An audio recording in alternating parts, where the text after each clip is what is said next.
จะลาคืนนี้กันด้วยบทเพลงเหมือนเคยนะครับ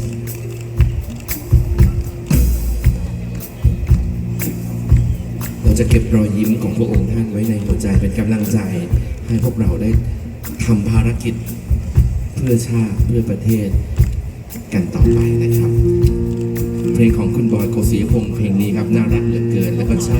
ที่สุดเลยครับ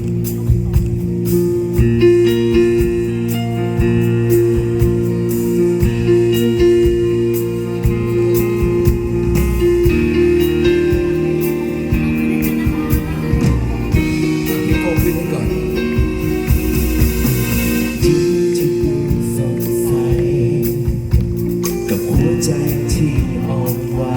นท่าทางเธอแบบนั้นดูเท่าไรไม่เคยเบื่อแม้เวลาจะพ้นไปนานสักเท่าไร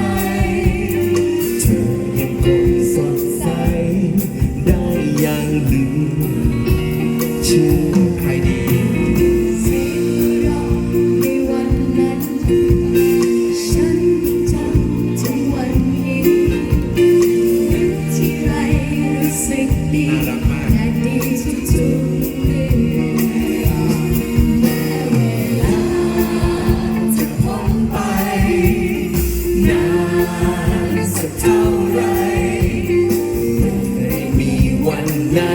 ที่ฉันจะเลื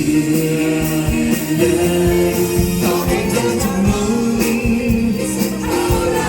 เธอยังคงสดใสเหมือนเคยต่อให้ใครจะสวยแค่ไหนรู้ไหมสำหรับฉันนั้นเฉยก็เพราะว่าเธอน่ารักทุกวันจนไม่อาจเปลี่ยนใจฉันที่มีให้เธอได้เลยฉันคง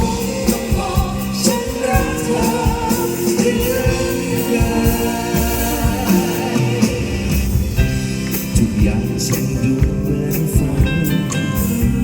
ตั้งแต่เราได้พบกันจะเติมให้ฉันเต็มโดยไม่ต้องเดินสาวๆเร็วเวลาจะพ้นไปนานสักเท่าไรไม่เคยมีวันไหนที่ฉันจะลืมต่อให้โลกจะยืนสักเท่าไรเธอยังคงสดใสเหมือนเคยต่อให้ใครจะสวยแค่ไหนรู้ไหมสำหรับฉันนั้นเฉยก็เพราะว่าเธอน่ารักทุกวันเปลี่ยนใจฉันที่มีให้เธอได้เลยฉันคงต้องบอกฉันรักเธอเหมือนเคยเอาละครับทุกท่านครับเดินทางกลับบ้านปลอดภัยนะครับพวกเรา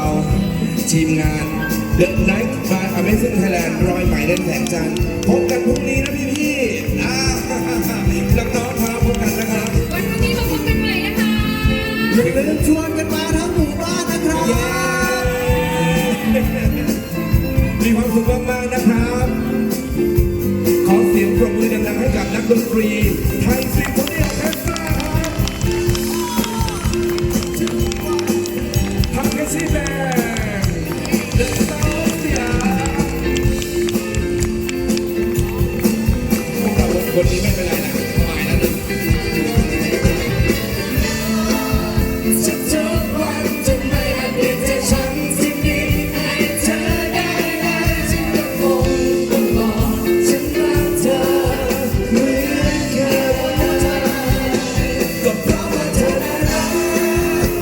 ทุกวันจะไม่อาจเปลี่ยนใจฉันที่มีให้เธอได้เลยฉันก็คงต้องบอกฉันรักเธอเหมือน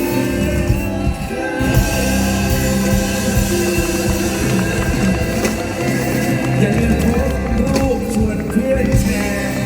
ทุกสิ่งอย่างที่เป็นข้อมูล